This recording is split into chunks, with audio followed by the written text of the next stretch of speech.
নমস্কার বন্ধুরা, মালতীর হ্যাংলাইসে তোমাদের সবাইকে স্বাগতম। আজকে দারুণ একটা রেসিপি নিয়ে এসেছি। আজ শীতের টাইমে তাই আজকে আমি ভাপা পিঠা করব। এখানে বন্ধুরা দেখো, সুজিটা কিন্তু আমি আগের দিন মিক্সিতে একটু পেস্ট করে নিলাম। এনে সুজি আর সামান্য একটু চিনি দিয়েছি, একদম অল্প করে একটু চিনি। এটাকে একটু আমি ঢেলে নিচ্ছি। আর এই ভাপা পিঠাটা খেতে বন্ধুরা পুরোটাই একদম অন্যরকম আর দারুণ। এই পিঠাটা কিন্তু আমরা মেলাতে কিনে খাই, আর সেই ভাপা পিঠাই আজকে তোমাদের দেখাবো। আমারটা অন্য ধরনের ভাপা হবে, আর ওদেরটা মেলায় যেটা সেটা আলাদা, কিন্তু পিঠা একই ধরনের। আমি এখানে 200 গ্রাম সুজি নিয়েছি। তোমাদের যদি মনে হয় তোমরা একটু বেশি নিতে পারো। আর এই পিঠাটা খেতে অসাধারণ লাগে, দারুণ দারুণ লাগে।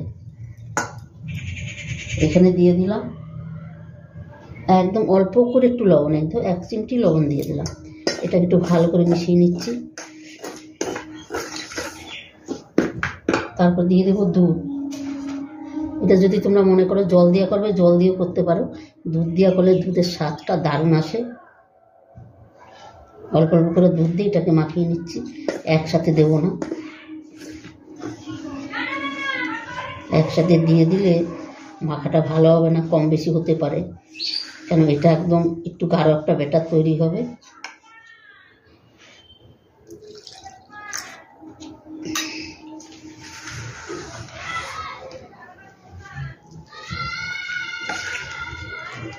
আর এখন শীতের দিনে বন্ধুরা এখনই তো পিঠে খেতে হবে নানান রকম ধরনের, তাই তোমরা এইভাবে বানিয়ে খেয়ে দেখবে, দারুণ লাগে কিন্তু। আর এটা কিন্তু অল্প সময়ের মধ্যেই হয়ে যায়।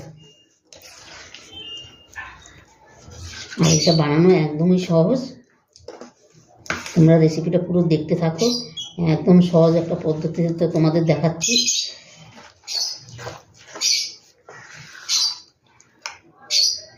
আর একটু দুধ দেব। এটা কিন্তু আমি দুধটা ভালো করে জাল দিয়ে রেখে দিয়েছি, আর এটা কিন্তু একদমই হালকা গরম আছে।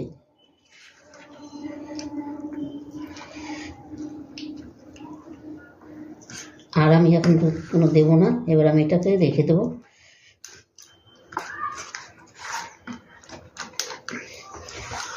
এই দেখো, এটা এখন এইরকম ধরনের রইল।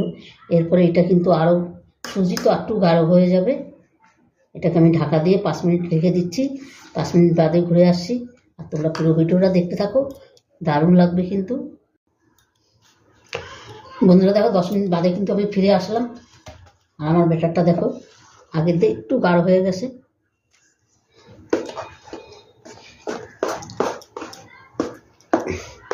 এখানে দেখো আমি আর একটু গাঢ় যখন হয়ে গেছে, এখানে 1 চামচ বেকিং পাউডার আর 1/2 চামচ বেকিং সোডা দিয়ে দিচ্ছি। এখানে সামান্য একটু দুধ দিয়ে দেবো, তাহলে একবার আমার ব্যাটারটা গাঢ় হয়ে গেছে, এটার সাথে এটা পুরো মিলে যাবে।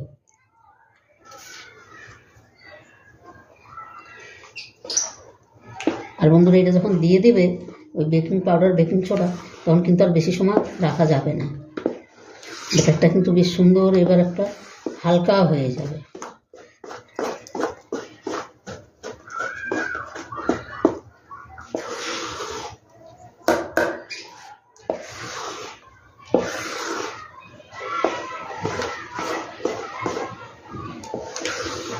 দেখো খুব সুন্দর একটা হালকা একটা ব্যাটার তৈরি হয়ে গেল।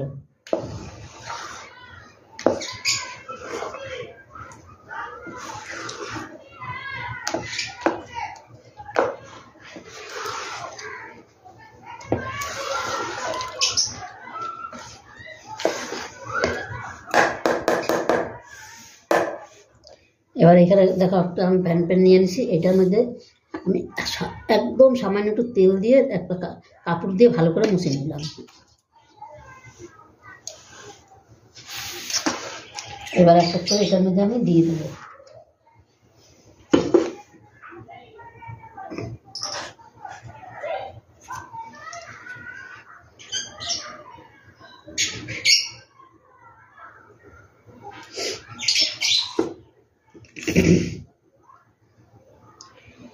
গাঢ়টা কীরকম হয়েছে দেখেছো? ঠিক এরকমভাবেই কিন্তু করতে হবে।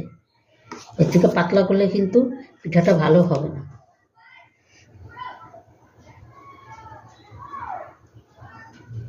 তোমরা দেখতে থাকো বন্ধুরা, দারুণ একটা রেসিপি।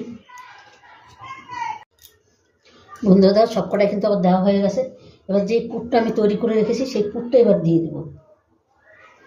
এই আমি অল্প করে একটু পুর নিলাম, নিয়ে এই দেখো এইভাবে আমি সরিয়ে এটা ভিতরে আমি দিয়ে দেবো।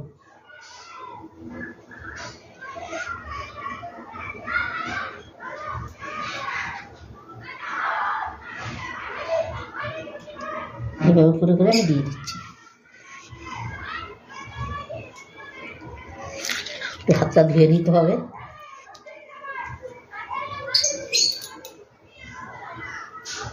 এই আবারও একইভাবে আমি দিয়ে দেবো।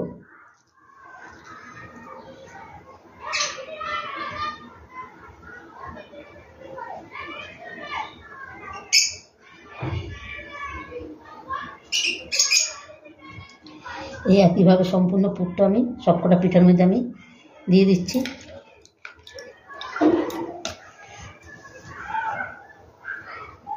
ওদিকে কিন্তু জলটাও আমার গরম হয়ে গেছে।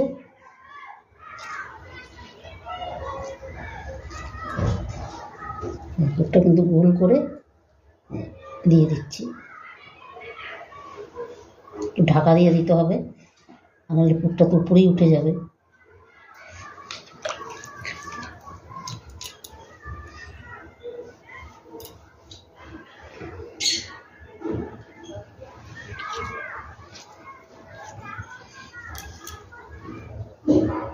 আমি সবকটার মধ্যে এই একইভাবে দিয়ে দেবো।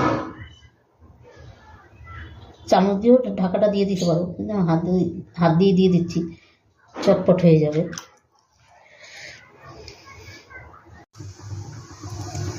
বন্ধুরা দেখো ভাপা পিঠাগুলো কত সুন্দর হয়েছে, আর কি দারুণ ফুলেছে দেখো, অসাধারণ হয়েছে কিন্তু, কি সুন্দর ফুলেছে দেখেছো। আমি একটু উঠিয়ে দেখাচ্ছি, দারুণ দারুণ ফুলেছে। বন্ধুরা রেসিপিটা তোমাদের কেমন লাগলো তোমরা লাইক কমেন্ট শেয়ার করবে।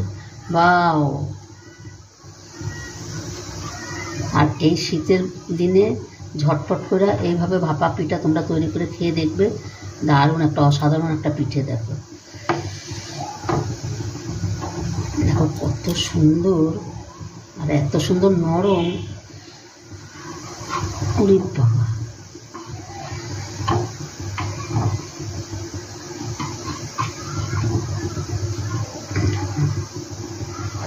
বন্ধুরা রেসিপিটা ভালো লাগলে তোমরা লাইক কমেন্ট শেয়ার করবে, বেশি বেশি করে শেয়ার করবে।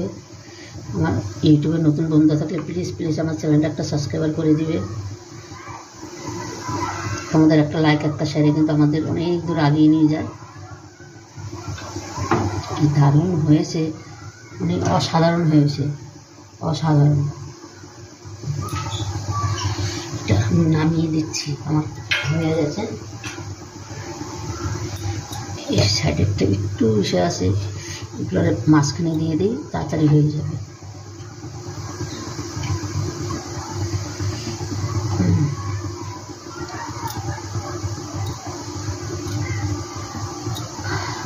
একদমই কড়া, একদমই কোনো ঝামেলা নাই, ঝামেলা ছাড়া এই ভাপা পিঠাটা অসাধারণ খেতে।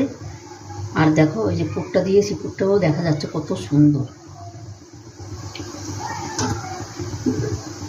আর এই শীতের দিনে যখন তখন এইভাবে যে কোনো পিঠা তৈরি করে খেতে পারবে, কোনো ঝামেলা ছাড়াই পিঠা তৈরি হয়ে যাবে।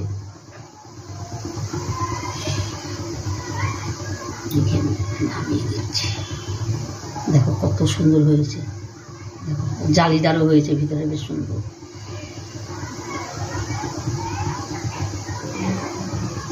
এটা একটু পরে নামাচ্ছি।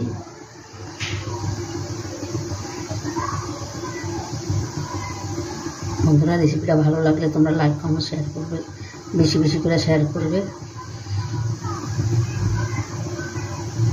এই পিঠাগুলো একটু একটার সাথে একটা লেগে গেছিলো, মাঝখানে একটু বেশি দিয়েছিলাম, তাই এই সাইডগুলো দেখো একটু সামান্য একটু ভেঙে ভেঙে গেছে, তো কোনো ব্যাপার না। গ্যাসটা আমি বন্ধ করে দিলাম। এই যে এটারও মাঝখানে হয়ে গেছে। দেখো বন্ধুরা কত সুন্দর হয়েছে, দারুণ একটা অসাধারণ একটা রেসিপি। বন্ধুরা দেখো সম্পূর্ণ পিঠাগুলো কিন্তু আমি নামিয়ে দিয়েছি। আর এতটা দারুণ লাগছে দেখতে, অসাধারণ। যেরকম দেখতে সুন্দর সেরকম কিন্তু খেতেও সুন্দর হবে।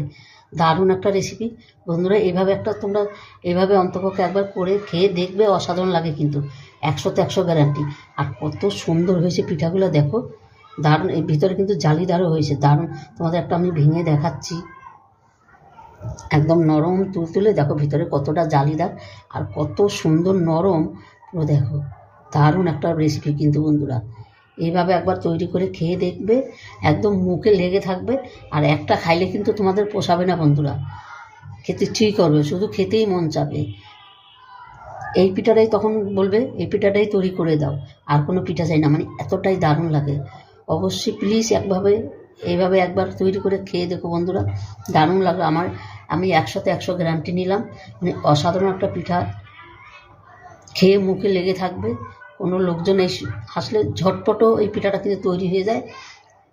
তবে বন্ধুরা আজকে আসছি, কালকে আবার দেখা হবে নতুন কোনো রেসিপি নিয়ে। তোমরা ভালো থেকো, সুস্থ থেকো, টাটা, বাই বাই।